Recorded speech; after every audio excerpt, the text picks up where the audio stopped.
Hello, everyone. Welcome to this episode of Cheers PA Beer Talk. I'm your host today. My name is Salim Maklouf. I'm sitting in for Michael Lintal, who is your regular host and hosted the last episode and will be hosting all future episodes. However, him wife just had a baby. It was a pretty good excuse for him not to be on. So I'm taking the reins. And lucky for me, we're sitting with Hannah Ison of Zeroday Brewing, who you should also know is the host of Cheers PA Beer Tours. And so we'll talk a little bit about that. We'll talk a little bit about Zeroday and what's the expansion that's happening there. Let's get to know Hannah a little bit. Welcome, Hannah. Hi. So if anybody has any questions for us, please do put those questions in the comments, both on Facebook and YouTube, and we'll try to get to them at some point later on in the discussion. So Hannah, tell us a little bit about what was your well. Let's talk about a little bit what was your first beer that kind of got you into maybe that got you into brewing, or at least like piqued your interest in saying, "Hey, I want to know a little bit more about this stuff." So my first craft beer was right towards the end of college. I had a Stone IPA, just their regular IPA. And I was like, this is really good. Like this, I didn't like beer in college. I preferred to drink other things. But because Or we drank bad beer, right? well,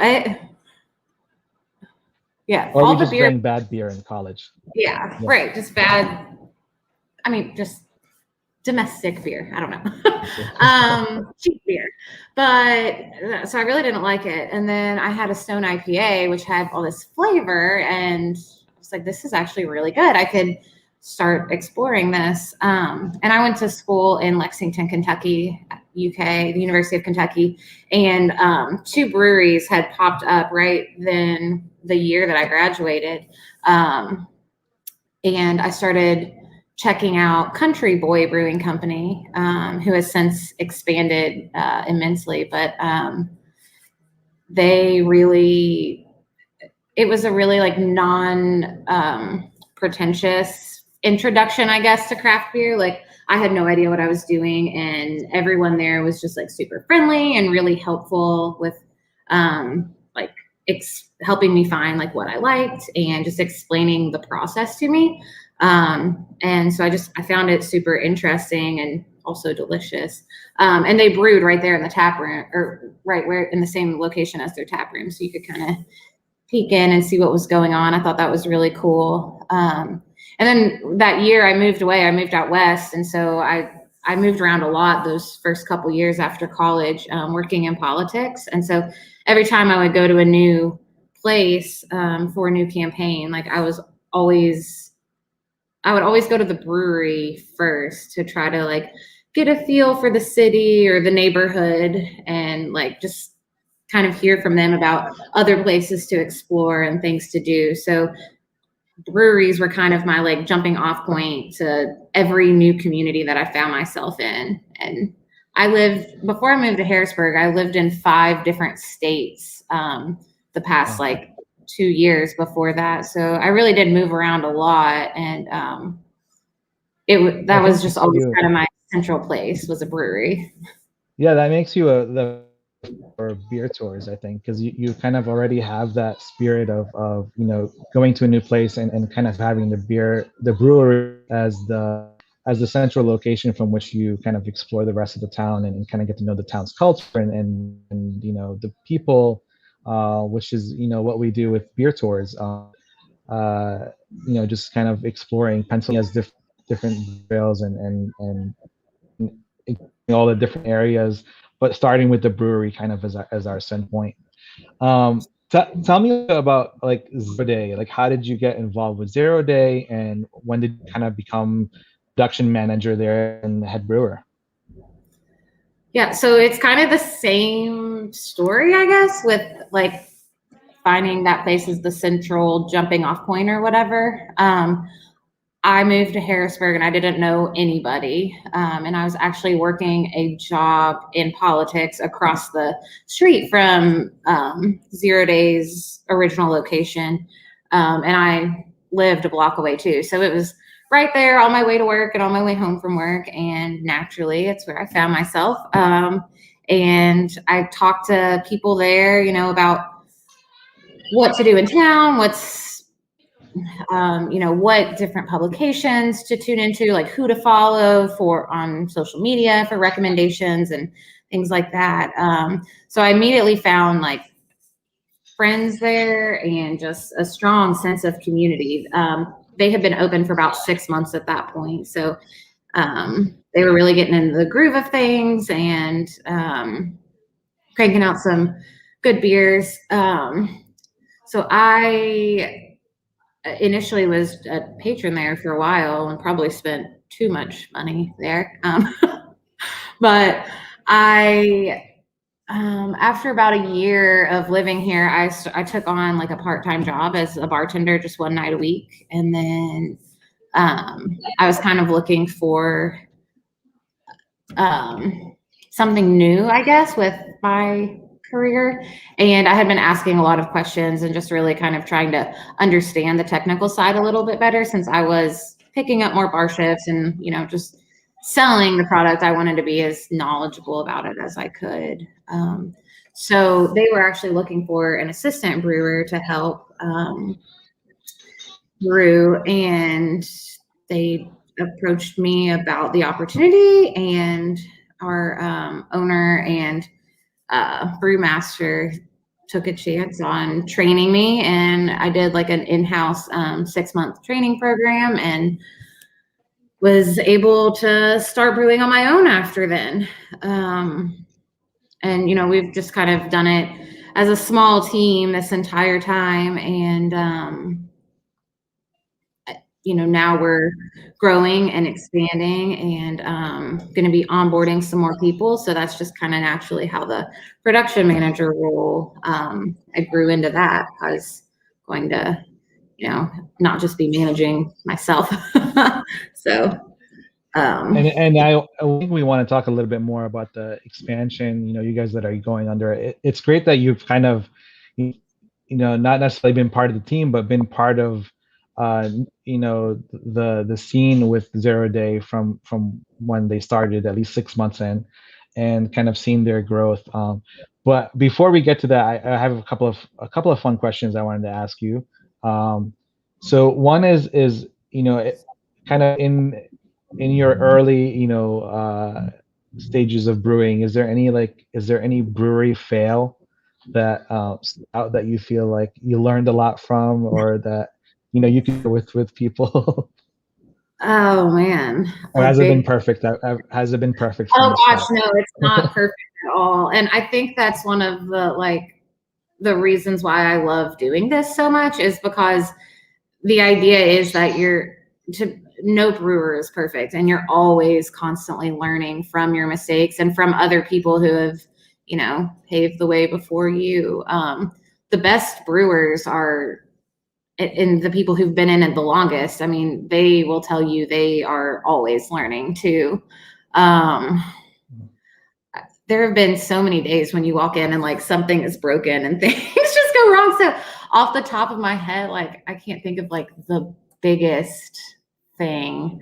But yeah, just, you know, tasting things that you've made and choosing to not release them. I mean, that has happened not just once, like that has happened a handful of times. And, you know, you just take really meticulous notes throughout the day and look at the numbers that you've written down and what could have gone wrong, and really just try to, you know, grow from that and correct those mistakes so that you're not dumping product down the drain. But, you know, adhering to certain quality standards is also really important too. So just learning how to balance that, I think, has been really important. But I can't just say one thing. There's every single day it's like, a new challenge and more lessons learned. So I don't know the answer to that. All right. So, when you are brewing and you're in the mode, like what's your favorite music to listen to? Like, what kind of helps you keep you in the zone? Yeah, What's blasting on Zeroday when you're that's brewing? a really good question.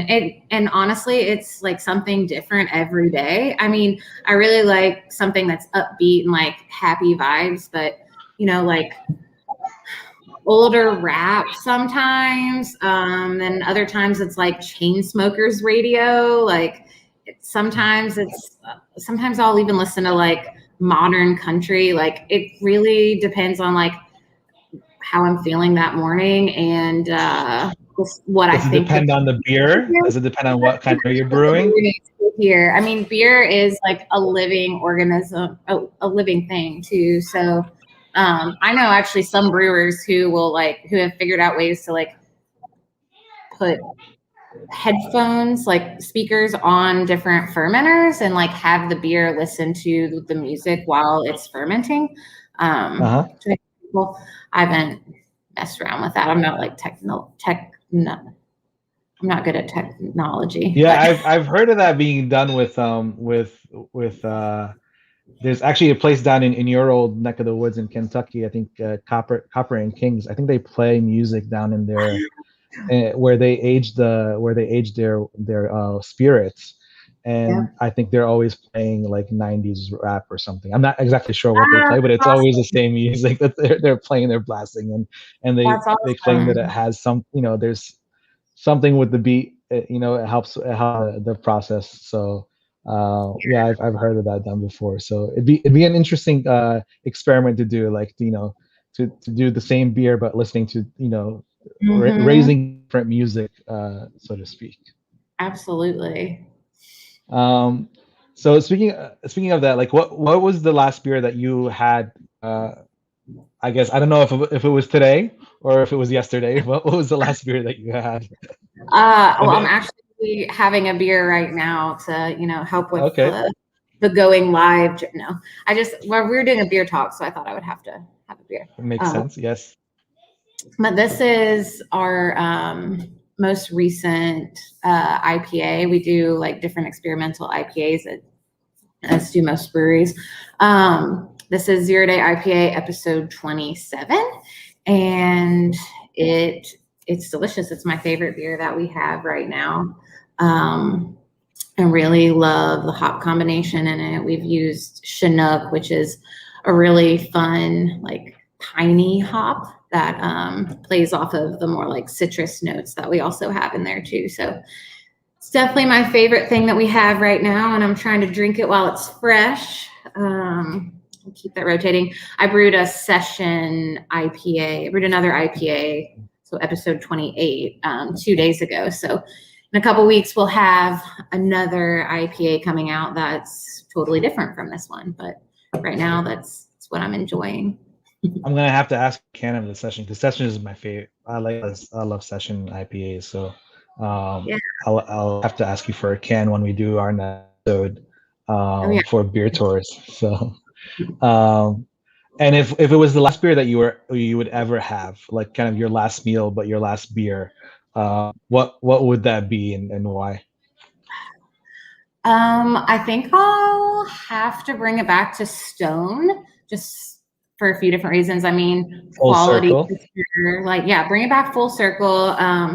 I know what beer I'm going to get when I open this bottle, but it's not the regular IPA, it's their double IPA. It's called Ruination.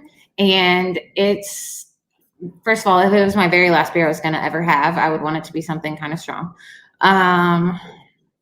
Because if I knew that it was my last beer I was going to have, like that means something weird is going on, right? Like, but I love that beer. It's like, it has all of my favorite things in an IPA. Like it has that like strong piney character, but also like citrus undertones, and it's just a crisp, delicious double IPA, and you know what you're going to get every single time you crack open that bottle. So I think that would be So my. you're going with something that that gives you, that kind of maybe a little nostalgia. It's fulfilling.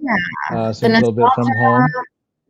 and then just all the flavor, like the perfect flavor combination for me, like just the balance and like very all my favorite flavors that you can pull out of hops are in that beer. So Nice. solid.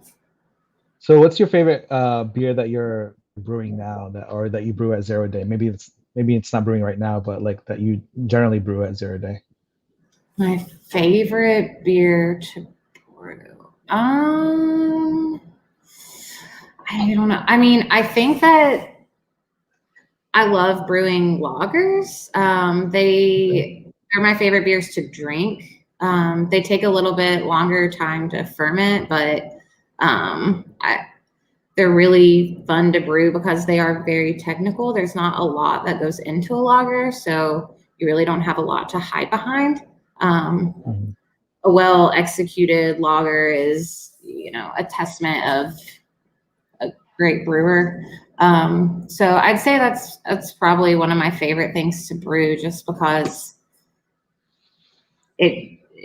you really have to make sure you're on. I mean, there's no hiding behind any mistakes with any lager. So I wouldn't call it a beginner's brew, right? Like if somebody was wanted to do home brewing, and what beer should they, what should they do first? Like, what do you think is a good beer to like kind of go after if you want to do a home brew? So I actually never homebrewed. I jumped in on the professional side, which is kind of weird, I guess, for a lot of people who found themselves in this industry. So you not go home or go big with Hannah. Yeah, gosh. I would say probably an IPA. I mean, they have it kind of depends on what you want to drink. I mean, they have like beer making kits for all kinds of different styles, so it kind of like guides you through. It gives you everything you need, and then you can kind of just like pick your hops, or personalize it that way, or you can just brew it straight to the recipe. So I would honestly just say like whatever you want to drink. Lagers are a bit more complicated because of different fermentation control that they need. So especially for like the first beer you make, I mean, your cooling is going to be it's going to be more complicated than an ale. So I would say to start off with any ale that sounds like something you want to drink. When we first started talking, you mentioned how Zeroday's just kind of the community that was naturally there drew you in, especially as a newcomer to Harrisburg. So can you talk a little bit about that? Like, committed to Midtown and Harrisburg as a whole, and that's been really great to see. Kind of what drives that, I guess, kind of there. Yeah. So when they were picking the location for Zeroday, I think they had decided on Midtown, and that just being in this neighborhood is already like a big part of that, because this neighborhood rallies behind businesses, and there aren't really any chains here. Like, it's all local businesses, and that's what most of the people want. So the neighborhood is extremely supportive and has been from the beginning. So just like having really supportive patrons, really help just create that community within the brewery. I mean, people come and they see a space, and if they need to have a couple of tables to do letter writing, or meet with for a neighborhood cleanup or something, like, there was always like, even though it was limited space, there was always like an opportunity to provide that space. Like it was like the neighborhood watering hole. I think the community living room, that was the whole mindset for the tap room, was they wanted it to be the neighborhood community living room. And it really felt like that. And I guess throughout this expansion, like even though we are going to be half a mile down the block, or down the road, we're still in this neighborhood and we still want it to be the neighborhood living room.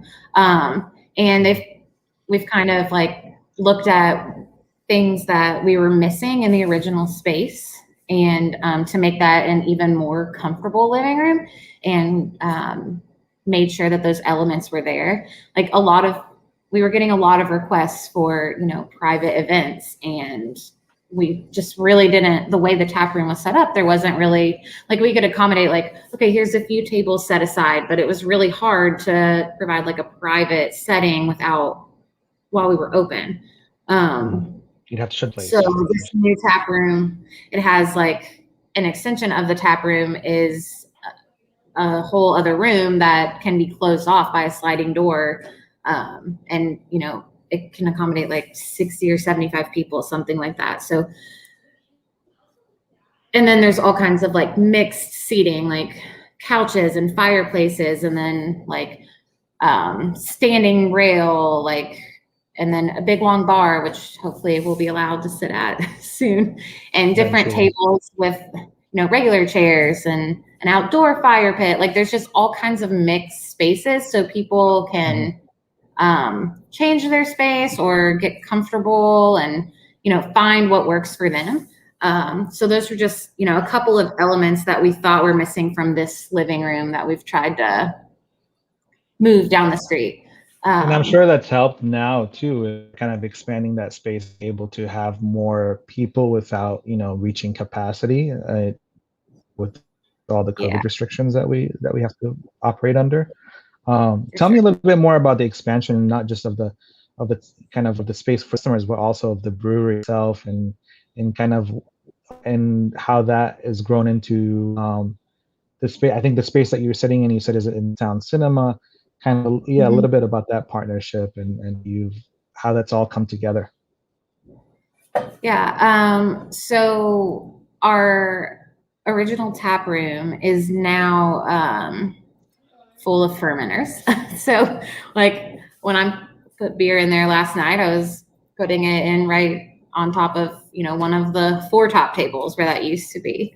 And we have that discussion all the time. We think about like what was there before.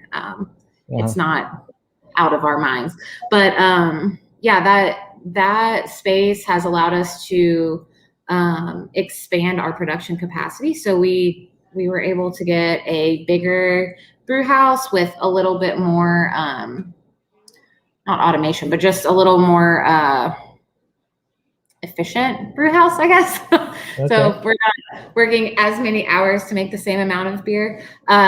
We were able to get more and bigger fermenters to fill, and also a canning line, which has been awesome during this, especially during COVID. Being able to put beer in cans when to go is the main source of selling right now, has been really helpful.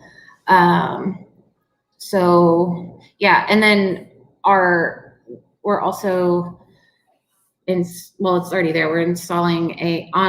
We're getting a new brew house up and running at the new tap room too. It'll be a smaller system, kind of more like for test batches and experimental things. But that'll be there, and people can, see what we're doing like front and center when we are brewing over there. So that's kind of the production side of it, just that part of the expansion. And then we still have our awesome Outpost at the Broad Street Market. That's been open most of COVID time. There were a couple months at the beginning where it was shut down. But we have also pulled that same kind of concept, another Zeroday Outpost into the renovated Midtown Cinema, which is in the same building as our brewery and former tap room or original tap room. It's right there in the front entrance on Riley Street. And right now we're open for to go when movies are showing. So the Midtown Cinema is doing private screenings right now, but it will be up and running again, as things just keep getting better. Hopefully sooner than later. Sooner. But yeah, so this location, it's really nice. We actually have the original bar from the original tap room that has moved with us, and like our side rail table that is up here. So we have little like touches. There's a piece of art behind me that was also in the original tap room. So there's little like touches from the old space that we're definitely incorporating in both our locations. But this place has been really fun, but there's also like an outdoor beer garden, but it's mostly designed around like sitting at this bar. It's designed around bar seating. So it hasn't been able to be its whole full thing yet, but once it's like sitting and waiting, it's fermenting. But yeah, it's nice to have still a bar, like a place where we're pouring beer in the same building that we started out in. Like, it's nice that there's still that option. Yeah. So we've been to a couple of places now with the beer tours. We did Carlisle. We went to Molly Pitcher's Brewery. And today's episode that came out today, we went to Gettysburg, Fourscore. We're heading tomorrow to shoot another episode in Leicester. I'm not going to ask you which is your favorite because we're in the beginning of the season and we've only gone to a few places. But what are you looking forward to? Like, is there a place in Pennsylvania you haven't been yet, or you haven't explored yet, and you're just looking forward for us to hit that trail at some point this year?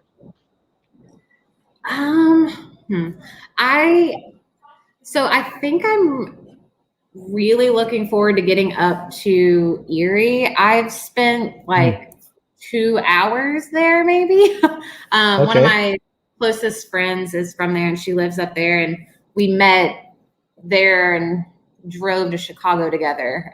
So my only place I have ever been in Erie is actually Lavery Brewing Company, which is incredible. I'm a super big fan. But I'm hoping to, I'm excited to get back up there and to, enjoy the beer trail, but also do some things in Erie.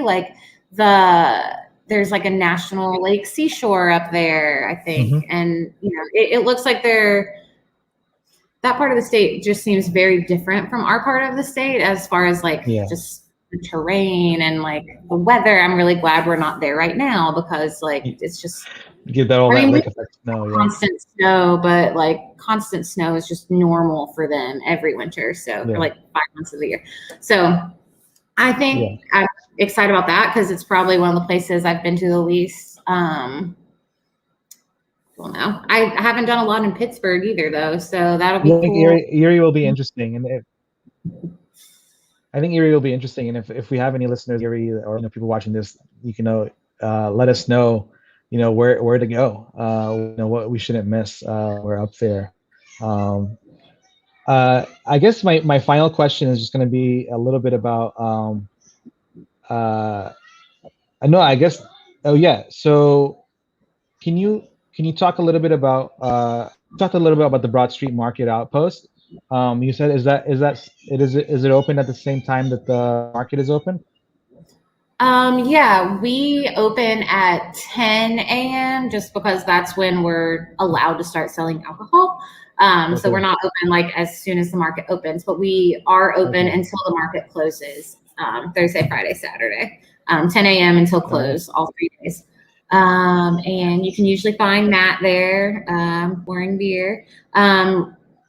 we have the bar stools removed right now because that's what we have to do. But that bar is just, it's such an awesome location. I mean, you see so many neighbors and, you know, travelers. Like, it's just such a neat part of Harrisburg that it attracts like exactly what Zeroday was hoping to attract, like locals and travelers alike, you know? So there's a really neat mix of people coming in and out of that space. And then the courtyard, you can also drink beer out there. So it's really cool, especially on like a day like today, to go and enjoy a beer outside in the courtyard. I mean, all kinds of dogs around. Finally, the day is nice. The snow is melting, and it's a good time to grab a beer and head out there. Yes, I'd probably be having my lunch there. What's your favorite? Or not your favorite, but what are you gonna hit up? Which spot? I definitely have. That's a tough question, I know, because there's a lot of good. I'm either eating something from the cheesesteak guy, or because they're just so good with their burgers and their cheesesteaks. I also really love Oogie's, the Peruvian food. Oh my gosh, it is, or Puerto Rican. Sorry, not Peruvian. Puerto Rican. Her spicy chicken is to die for. It's like one of my favorite meals. So. Okay. Yeah. Yeah, I haven't. Yeah, I'm getting a good dish from the Korean food. They have a good bibimbap and they have some great soups. So it's hard to pick, and everything's just so delicious and authentic. Like, I guess the farmers markets are a very like Pennsylvania thing, but nowhere else I've ever lived has had something like that, and it's so cool. Like, anytime I have someone come visit, like that's where to take them. First places they have to go. Yeah, we always hit market, and then we hit up the bookstore, just because it's a pretty cool space too. So such a cool space. You can spend hours in there. Like, you think you're at the end, and then that basement just keeps wrapping around. Yes, that basement is branding. Crazy. Yeah. Well, thanks so much for joining us on this beer talk. And it was great chatting with you. I will see you tomorrow. We head down to Lancaster to do our next episode, but anybody can see you at any time on our Facebook channel on Cheers PA, on Facebook, on Instagram, cheerspa.com, or they can follow you at Beer Making on Instagram. So definitely follow us, follow Hannah to know what we're up to. And though Mike couldn't be today to do his to do the interview, he sent me his on a beer for our beer of the month. So I'm gonna play that, and then we'll go from there. Awesome. Cheers. Cheers PA Beer Talk would not be possible without our good friends at Wise Markets. And for this month, I'm highlighting an American Imperial Stout from St. Boniface Brewing in Ephrata, PA. Hegemony comes in at 8%, and it is balanced. It is beautiful. It has nice complexity and not a hint of booziness with that 8% tag. I'm telling you, you will love this stout. Nice balance between chocolate and roasted malts. Spectacular finish with exceptional mouthfeel, all supported by Centennial hops, which I could go on for days about, but I won't, because we're talking about Hegemony Stout from St. Boniface Brewing.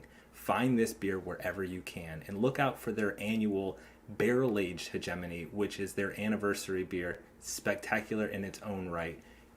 Find it, seek it out, enjoy it while you can. Stout season is coming quickly to an end.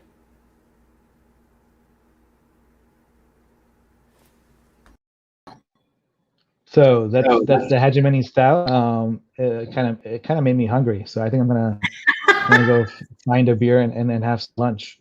So thank you for joining us, Hannah, and cheers PA. Cheers.